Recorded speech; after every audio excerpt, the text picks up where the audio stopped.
टीसीजे चट्टोपाध्याय, आपका मेरे इस नए वीडियो में हार्दिक स्वागत है। मैंने आप लोगों को पिछली वीडियो में अभ्यांतर यत्न पढ़ा दिया था। अब मैंने आपसे कहा था कि मैं इसके बाद बाह्य यत्न पढ़ाऊंगी, जो हमारी एक छोटी सी वीडियो रहेगी। तो बाह्य यत्न, अभ्यांतर यत्न हमने आपको बता दिया था। अब हम आपको बताने जा रहे हैं बाह्य यत्न क्या होता है। अब बाह्य यत्न क्या होता है?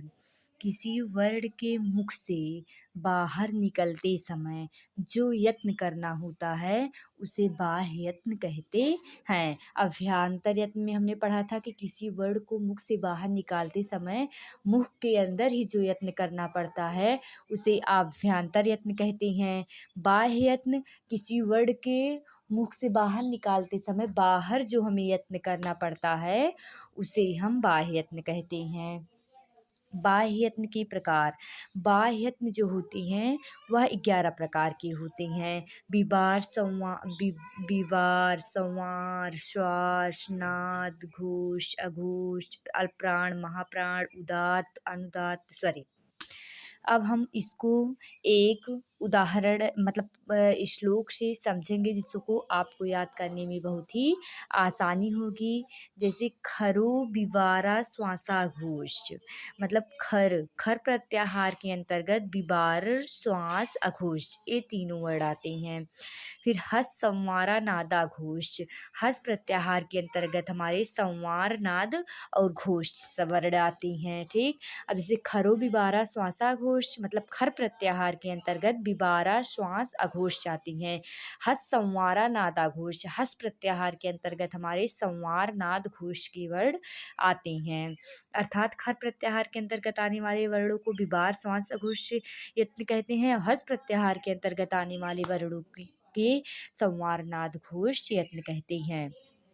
फिर उसके बाद एक श्लोक, वर्गाणाम प्रथम, तृतीय, पंचमा, यणश्च च अल्प प्राणा, मतलब कि जैसे का वर्ग का वर्ग ता वर्ग होता है, तो का वर्ग का प्रथम, तृतीय और पंचम और यण प्रत्याहार के अंतर्गत जितने वर्ण आते हैं वे अल्प प्राण कहलाते हैं। और वर्गाणाम द्वितीय, चतुर्थो, सलश्च महाप्राणा, और वर्ग के द्वितीय और चतुर्थ सल प्रत्याहार के अंतर्गत आने वाले जितने भी वर्ण होते हैं वे महाप्राण कहलाते हैं। अल्प प्राण किस प्रत्याहार के अंतर्गत आते हैं? यण प्रत्याहार के अंतर्गत, और वर्ण के प्रथम, द्वितीय, तृतीय और पंचम वर्ण आते हैं।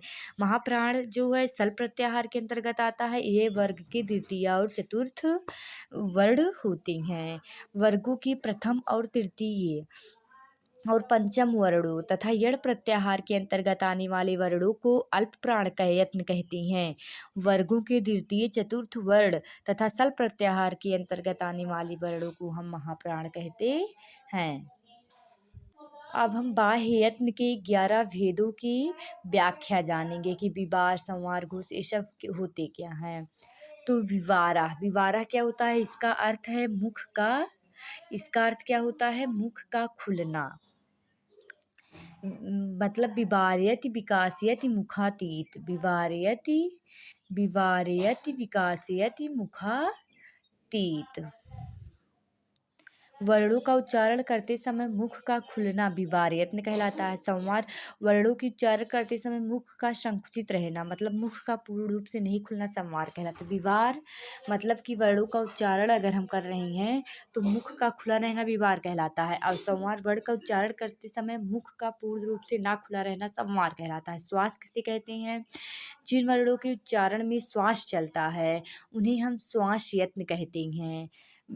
नाद, मधुर ध्वनि को नाद कहा जाता है। घोष, घोषः, वर्णों के उच्चारण करते समय वर्णों होने वाली गूंज को हम घोष कहते हैं। अघोष, वर्णों के उच्चारण में गूंज ना हो तो अघोष कहलाता है। घोष किसे कहते हैं कि अगर वर्ण के उच्चारण में गूंज हो रहा तो उसे घोष कहेंगे, अगर वर्णों के उच्चारण में गूंज नहीं हो रहा तो उसे अघोष कहेंगे। अल्प प्राण किसे कहेंगे? वर्णों के उच्चारण में प्राण वायु का अल्प उपयोग, प्राण वायु का अल्प उपयोग अल्प प्राण कहता है, और वर्णों के उच्चारण में प्राण वायु का अधिक उपयोग महाप्राण कहलाता है। अल्प प्राण क्या कहलाता है? कि वर्णों के उच्चारण में प्राण वायु का थोड़ा प्रयोग अल्प प्राण, और वर्णों के उच्चारण में प्राण वायु का अधिक उपयोग महाप्राण कहलाता है। देखो, जैसे खर प्रत्याहार के अंतर्गत इतने वर्ण आते हैं। मैंने आपको श्लोक बताया था कि खरु विवारा श्वासाघोष मतलब खर प्रत्याहार के अंतर्गत विवारा श्वास अघोष आते हैं। हस प्रत्याहार के अंतर्गत संवारा नादाघोष आते हैं। तो वही है, खर प्रत्याहार के अंतर्गत विवारा श्वासाघोष आ गए, हर्ष प्रत्याहार के अंतर्गत संवारा नादाघोष आ गए। यण प्रत्याहार के अंतर्गत हमारे अल्प प्राण आते हैं। सल प्रत्याहार के अंतर्गत हमारे महाप्राण आते हैं। सभी स्वरों के उदात्त और अनुदात्त और स्वरित होते हैं। जैसे विवारा श्वासा घोष के खर प्रत्याहार के अंतर्गत आते हैं। संवारा नादा घोष हस प्रत्याहार के अंतर्गत आते हैं। और अल्प प्राण जो है यण प्रत्याहार के अंतर्गत आते हैं। महाप्राण जो है सल प्रत्याहार के अंतर्गत आते हैं। उदात्त अनुदात्त स्वरित ये सभी स्वर होते हैं। तो मैंने आपको पिछली वीडियो में अभ्यात्म प्रयत्न पढ़ाया था और इस वीडियो में मैंने आपको बाह्य यत्न पढ़ाया है। अब आप लोग बाह्य यत्न भी अच्छी तरीके से याद कर लीजिएगा, क्योंकि यह भी लघु सिद्धांत कौमुदी के संधि प्रकरण में बहुत ही सहायता करेगा। आज के लिए बस इतना ही, मिलते हैं नेक्स्ट वीडियो के साथ। अगर आपको यह वीडियो अच्छा लगा हो, आपकी पढ़ाई में हेल्पफुल हो, तो आप यह वीडियो लाइक, सब्सक्राइब और शेयर करना ना भूलिए। जय हिंद।